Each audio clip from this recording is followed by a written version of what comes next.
আগামী 30শে জানুয়ারি মঙ্গলবার সরকারি পরিষেবা প্রদান সহ একটি জনসমাবেশে যোগ দিতে রায়গঞ্জে আসছেন মুখ্যমন্ত্রী মমতা বন্দ্যোপাধ্যায়।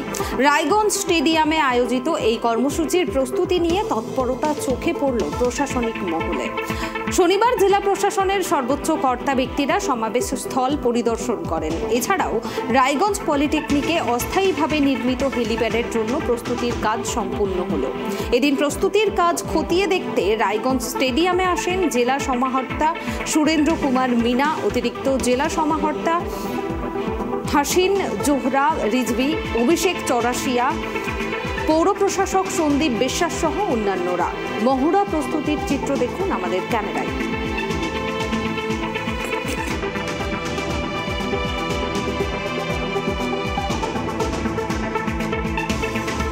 মুখ্যমন্ত্রী 30 তারিখে আসছেন, আমাদের কাছে শিডিউল চলে আসছে। তিনি 30 তারিখে 1টা নাগাদ নামবে, 1:30টার সময় সভা চালু হবে। আর এটা বিশেষ করে ডিস্ট্রিবিউশন গভর্নমেন্টের যেটা বিভিন্ন প্রজেক্ট স্কিমস রয়েছে, তারা যারা বেনিফিশিয়ারি আছে, তাদেরকে সব প্রকল্পের মাধ্যমে দিয়ে ডিস্ট্রিবিউশন করবে। মানে কোথায় হবে সবাই? এটা রায়গঞ্জ স্টেডিয়ামে হচ্ছে।